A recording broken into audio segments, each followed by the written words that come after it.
Welcome to another episode of Pwnery's Penny Arcade. This is the next 30, continuation of the first 30 of Castlevania 2 Simon's Quest Rebitten, as imagined and recreated by Ed Finlay, known as Retro Gamer 3. I will leave links in the description below for episode 1 and where you can get this game. This is basically his retelling and recreation of the way Castlevania 2 should have been. It takes out a lot of the plot holes, it removes a lot of the dead ends, and it makes things a lot more useful, whereas in the original you could skip a lot of stuff. But this makes the game very complete and more fulfilling. So if you grew up in the 80s and 90s, you probably grew up to Castlevania 1, 2, 3 before the Super Nintendo was a thing. So this was huge to be able to scratch the itch if you've ever played this and wondered why the heck the game was the way it was. So I'm roughly back in the place where I left you. I had originally continued to play this throughout the week to familiarize myself with the game. I'm obviously, or actually much further along than I am before in this save, but I'm roughly in the same spot before I jumped in the water by mistake, and the next step is to head into Berkeley Mansion. So let's go ahead and get started.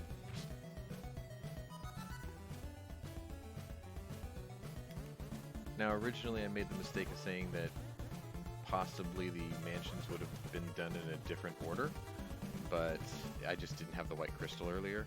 So make sure when you start this game to take the white crystal out of the first town before you venture off, otherwise you'll backtrack like I did in the first video, and then you won't be able to see these spirit blocks. Next thing you're going to notice is the slimes are gated to a certain area. So like this block, they can't pass, which makes dealing with them a little bit easier because these things are the most frustrating hit point sink in the game, bar none. You have to time their jumps just perfectly to where they start to launch or where they just start to land, and if you don't get it right, you're going to take multiple hits.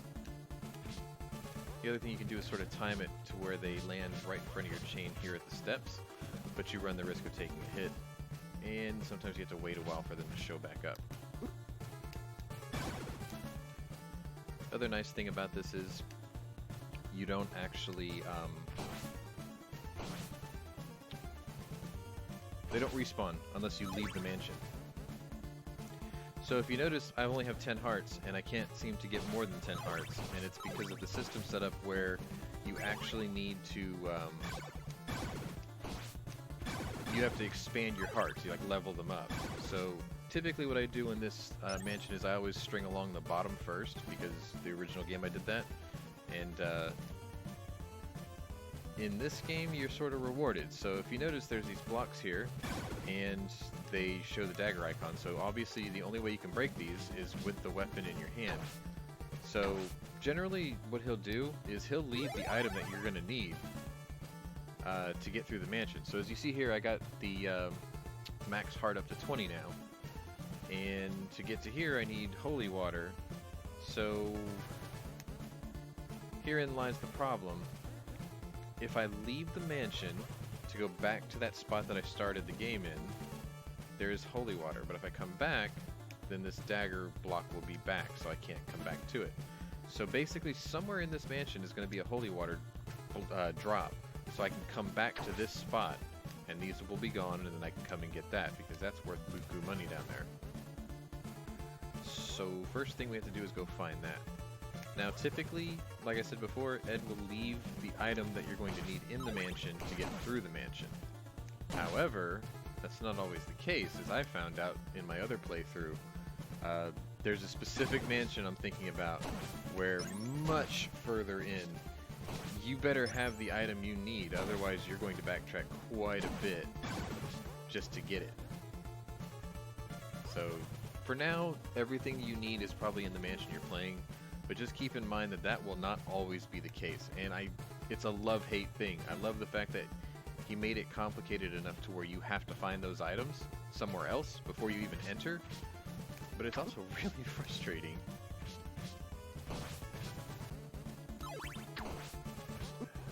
hate these slimes.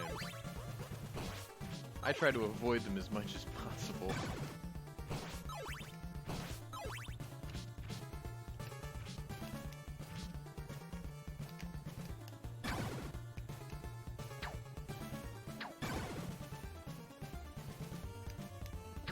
There. As before, there's typically food and clues in every mansion. And what I found in my later playthrough is there are also clues outside of mansions that describe future mansions that you may go through, which is pretty cool. Ah, here's my holy water. So the nice thing is all the enemies that we just passed, they're not coming back, so we should be able to backtrack pretty nice and smooth.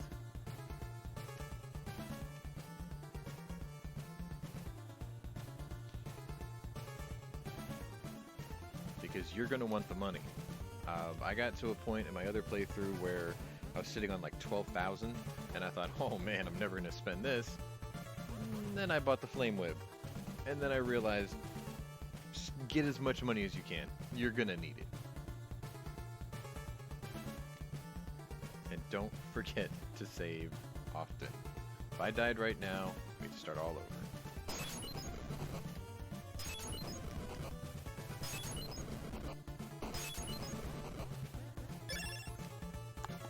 Pretty good.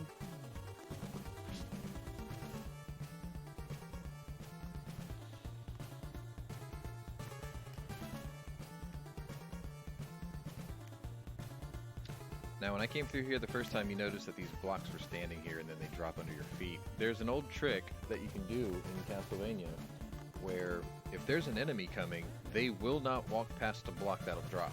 They won't trip it. So if you see them hard stop and change direction, or if you see one that like pads a certain way, just watch them a few times, and if they stop at a certain block and then reverse direction, like the bone throwing skulls, then you know that chances are there's a block up there that's going to drop.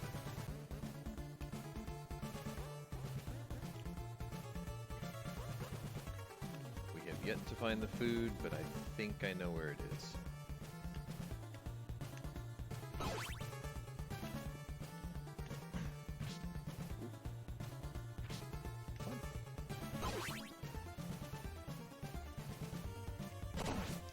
Oops.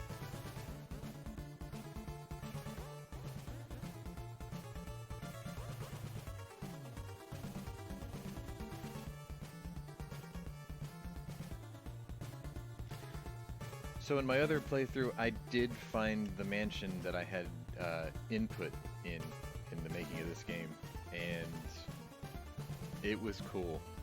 It was very cool. Now watch this. He's going to track only a certain way, and then he stopped. Wait, I think actually there are no blocks left. Sorry. It was the other blocks that I tripped. He won't walk past those. I don't think there's any other from here. So one of the other tricks or exploits, if you want to think of it as such, is when I used to play these, what I would do is I would buy the oak stake, go hit the bag, get Dracula's item, go back to the guy with the oak stake, and buy another one. That way I would always have an oak stake ready for the next mansion. That way, in case I couldn't find it in the next mansion, or if I went straight to the bag by mistake in the next mansion, I could just skip looking for it and cut like a lot of distance out of the mansion. You can't do that in this one. So he'll sell me an oak stake, and then he'll vanish, which means you can't do that. So you have to find the guy in every mansion now.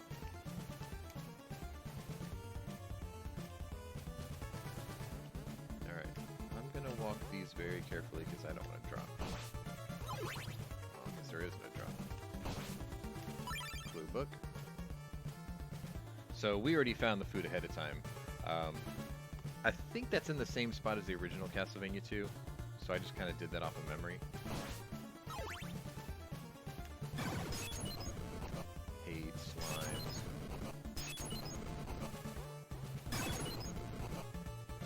I'm willing to burn through every holy water I've got before I take a hit from one of these.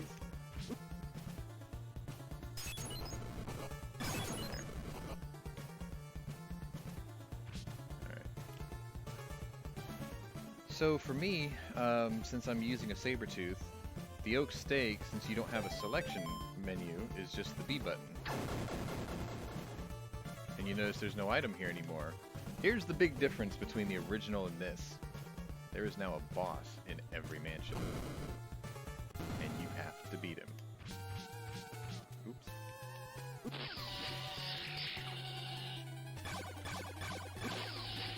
They're not exactly hard. At least the first few aren't. So you can usually just out-damage them. Now you get the item. And now you have a door to walk out of because you can't backtrack. And then you're out of the mansion. So that was Berkeley. So what do we do next? Well, let's just keep heading east. Actually, what we ought to do is we ought to save. If I don't want to do that again.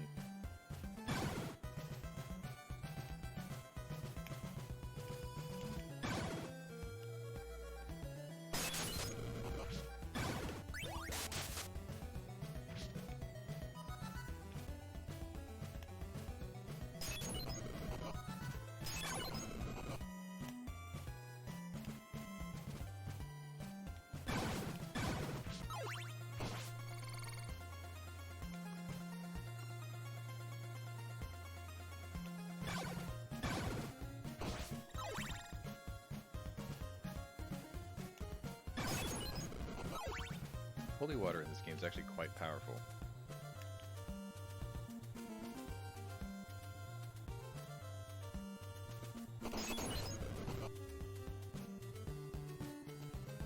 Do I want a torch? Yes.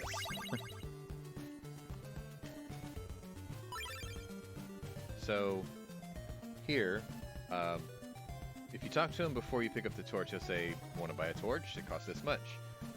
Most of the item sellers will have a second dialogue once you get the item. And it's usually a clue of some sort. They're usually not cynical or a waste of your time.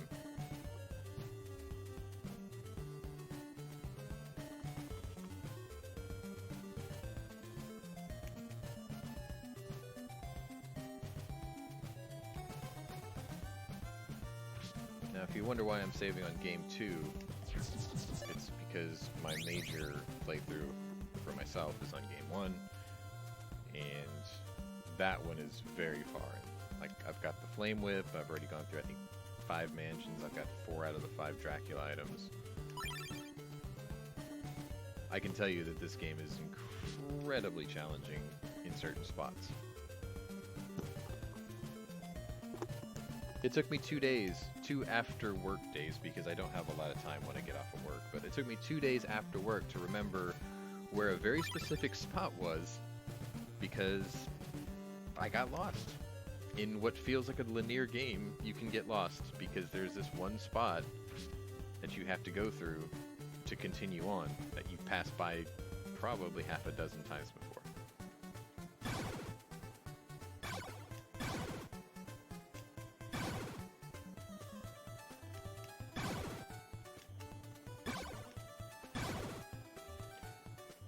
Don't make a habit of getting in the marshes either. They take quite a bit of your health in one shot.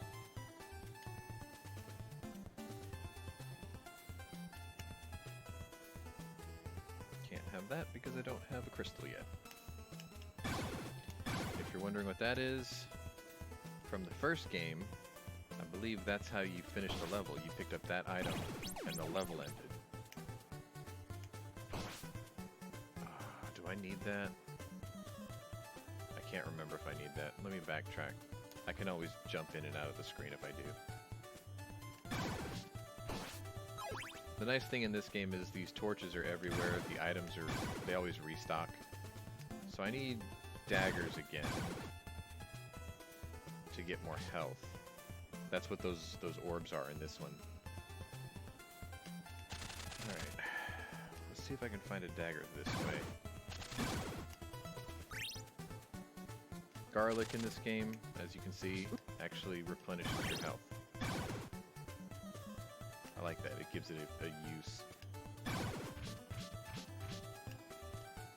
on.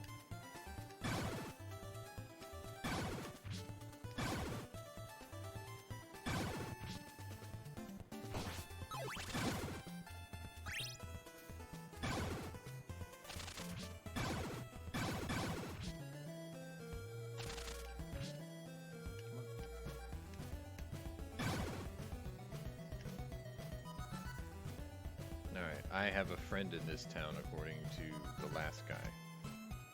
So one thing I can do since I'm already here is I'll just, you know, track back and forth, kill a couple of zombies, make a little extra money. Because in this game, your friends cost money. You're buying your friends, basically.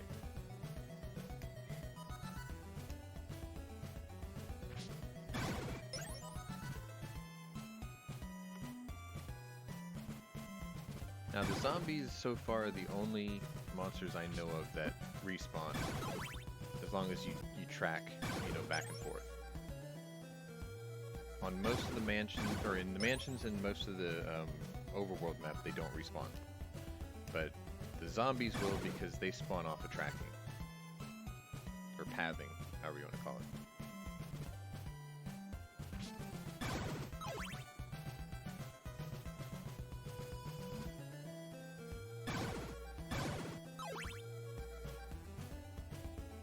Still wish the night cycle was as long as the day cycle. But I guess people get frustrated by it, so they just want it over with. Let's go ahead and heal and save while we're here too.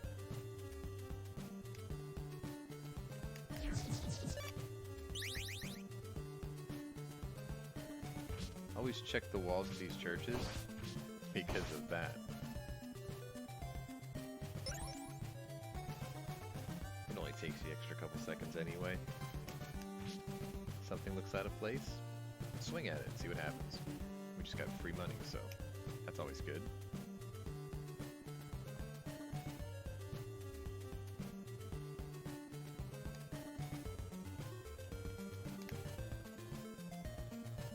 Are you our friend in this town?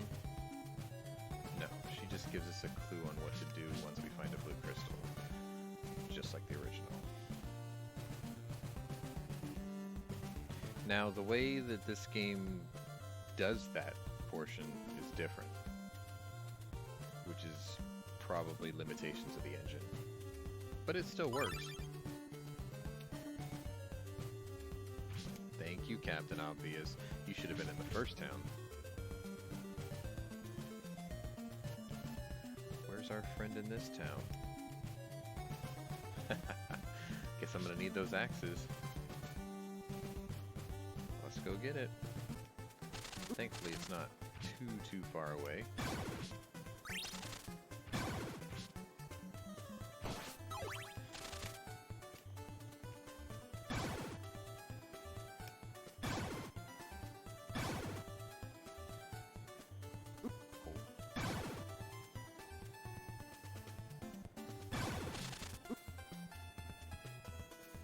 Sometimes you'll see me employ this, my face is my shield, with enemies. It's because I think that they're going to drop garlic, so I'm willing to take the hit. Unfortunately, I got nothing this time.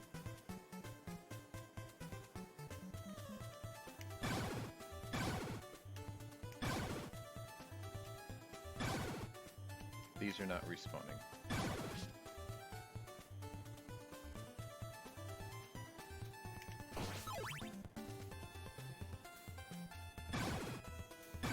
Although they do pat. There we go.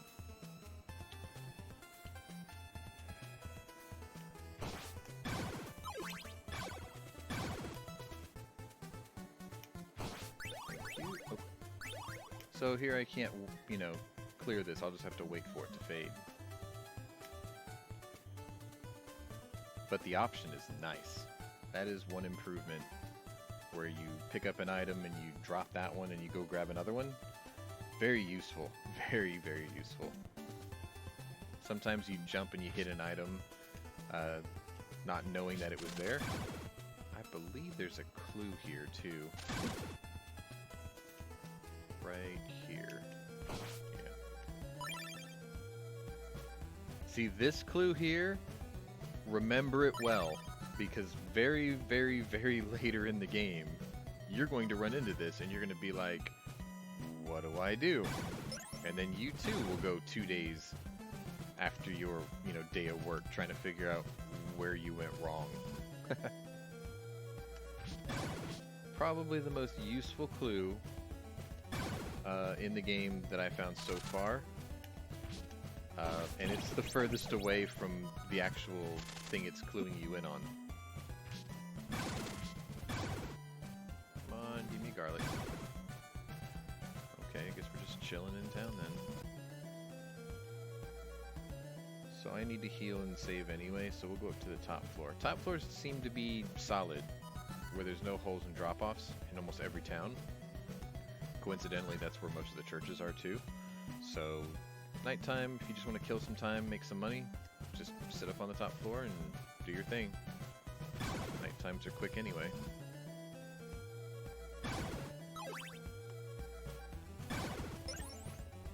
Yeah, a little bit of money. There we go. And no, the money bag does not respawn at the church. It's a one and done.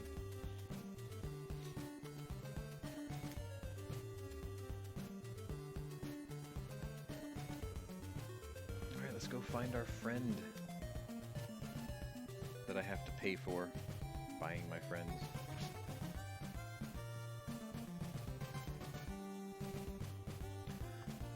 By the way, if you're one of my gun channel people, for gun reviews and stuff like that, don't worry, I'm not doing just this anymore. I've got other stuff coming. There we go.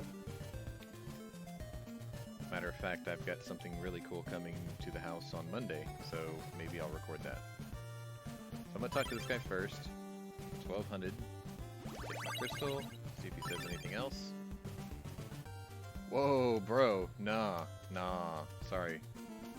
I don't think my girlfriend would like that.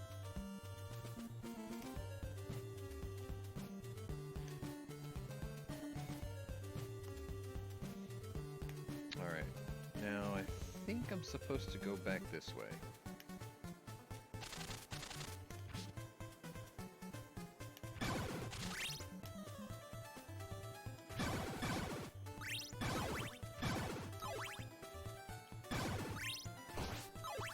One thing you're going to discover as you play this, you will be friends with the chain whip for a long time.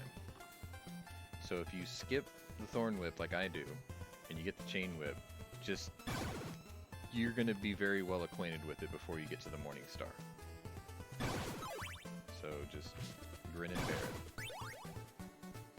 This used to be my favorite weapon in the game in all Castlevanias, and so far I've discovered that it's kind of the most useless. I mean, it's strong, it's just, there's never a box that requires it so far, that I've found. Come on up.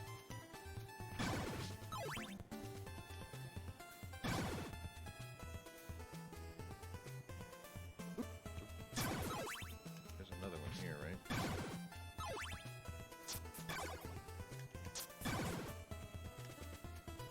Go up there anyway.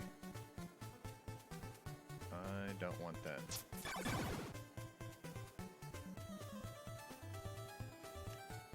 See, without the blue crystal, you wouldn't have seen these.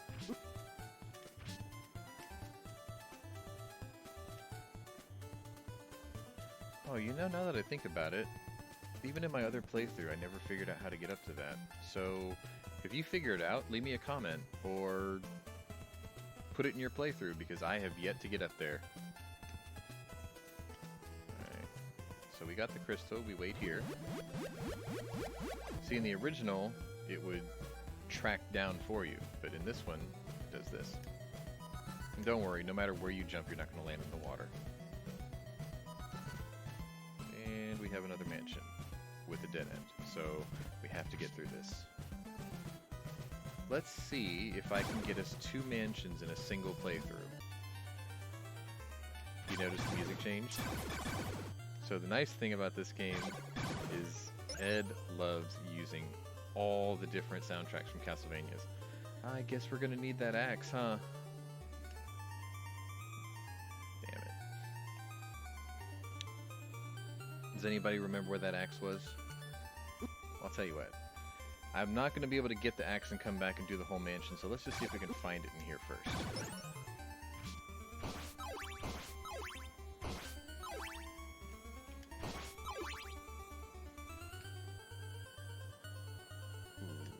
Can't get to that.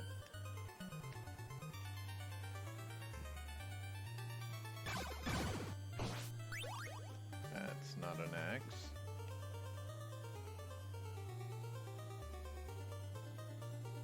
Let's just see if one's here. For those with good memory, this is the soundtrack of the clock tower in Castlevania 3. Where you find Grant. I really wish he would have made it to this game. That would have been cool.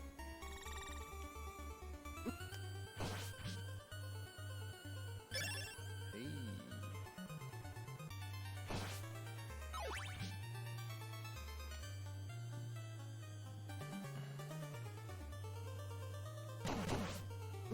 Ah. Well, I guess we can go get the axe then. Wouldn't be one of my streams without dying, huh? Oh, we get okay, good. We already have an axe. All right, then let's go see our friend and go get our blue crystal again.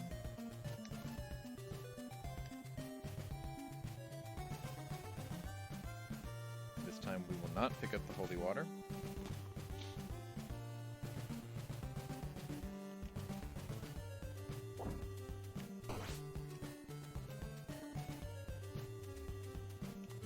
Get extorted by our friend here who's been waiting for a good-looking guy like us. Weirdo.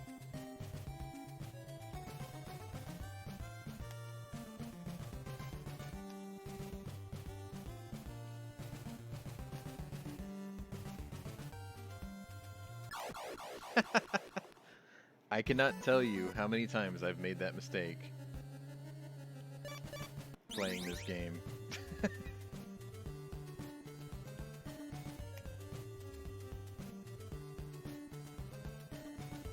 Bear with me, we'll do it again.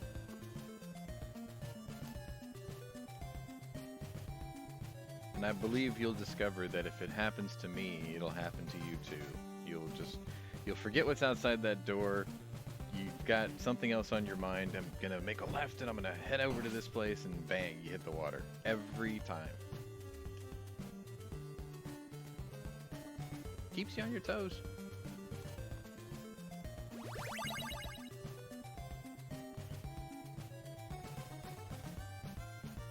There's also those little reminders to save often too, because that can happen when you know, path into the next map. And there could be a water drop off right there.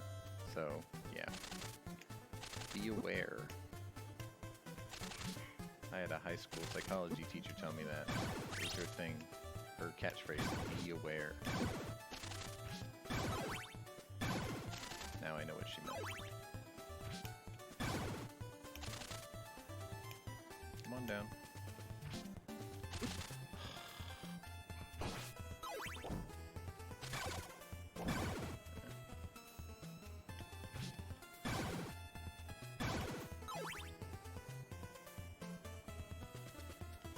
They never give you garlic, that's why I'm not going to bother. These guys don't either, actually. We'll be... Oh no! See? That's that thing. You just hit the box and go for the item. Now you have the option to get it back. Very useful.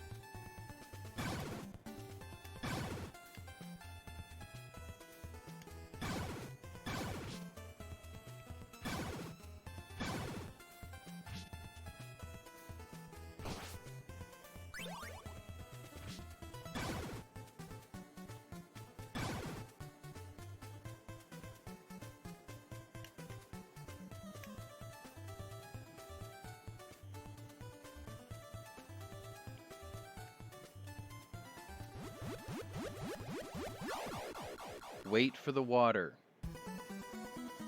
Don't forget that. I wasn't going to be able to make it through the mansion for you guys today anyway. Just by the time I got there, we would have hit the 30. So this was Castlevania 2, Simon's Quest Rebitten by Ed Finlay, Retro Gamer 3. If you like what you saw, there is a link in the description below, and you can go ahead and download it for yourself, and you can walk into water like I do. Um, or you can just laugh at my misfortune for doing it. If you like what you see, hit the like button, and if you want to share it with your friends, feel free to do so, and subscribe to the channel. I try to do updates at least twice a month for my regular content. For the gaming thing, maybe I'll do it once a weekend or something. If you want to see more of this, I am not opposed to doing another next 30, so I'll save this save just for that, and we'll pick up where we left off for the next 30 if you want to see it. So, thanks for watching, and we'll see you next time.